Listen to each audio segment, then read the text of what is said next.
有一种疾病反复出现气管和支气管黏膜的炎性变化，粘液分泌增多，表现为咳嗽、气喘、咳痰等呼吸道感染症状，病程超过2年，每年发作时间超过2个月，晚期则炎症加重，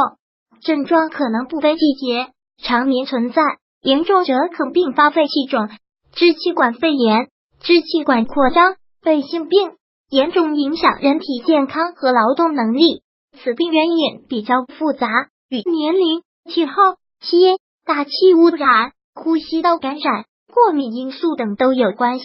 它就是慢性支气管炎。预防慢性支气管炎，宜从以下几方面入手。戒烟。吸烟是慢性支气管炎的最主要发病因素，烟雾和烟中有害物质能损伤支气管黏膜上皮细胞，使支气管上皮纤毛变短，变得不规则，纤毛运动发生障碍，降低纤毛对呼吸道的保护作用，削弱肺内吞噬细胞的吞噬灭菌作用。吸烟还能引起支气管痉挛，增加呼吸道阻力。吸烟者慢性支气管炎的发病率是不吸烟者的2倍。避免呼吸道感染。许多慢性支气管炎是从呼吸道反复感染开始，肺炎球菌、流感式血杆菌都能引起支气管炎急性发作。异型流感病毒、腺病毒的病毒感染也会造成呼吸道上皮损害，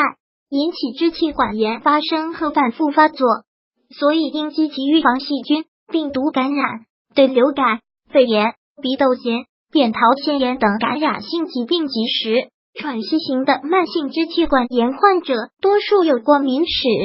所以有过敏史的人应特别注意，避开过敏因素，远离空气污染，避开致敏物，防止反复出现过敏反应，导致支气管慢性炎症。空气中的二氧化硫、烟尘、粉尘、棉屑、毛屑等污染物都能刺激支气管黏膜，并可引起肺纤维组织增生，为细菌、病毒入侵创造条件。长期接触这样的环境对呼吸系统极为不利。城镇和工业区居民到户外晨练和运动要避开空气污染高峰，保证身体必需的营养。饮食原则：一、饮食宜清淡易消化，适当多食新鲜蔬菜、水果。二、饮食禁忌：一、饮食宜少量多餐，不宜过饱，少吃或不吃产气食物，以防胃肠胀气抬高膈肌，减少肺活量，加重心肺负担。积极锻炼身体，强健的体魄是预防慢性支气管炎最有力的保证。经常坚持适宜的体育锻炼，可提高呼吸系统功能，增加肺活量和血液循环，能有效抵御各种引起慢性支气管炎的有害因素。免责：部分文章改编自网络及其他公众平台，重在分享信息，原作者所有。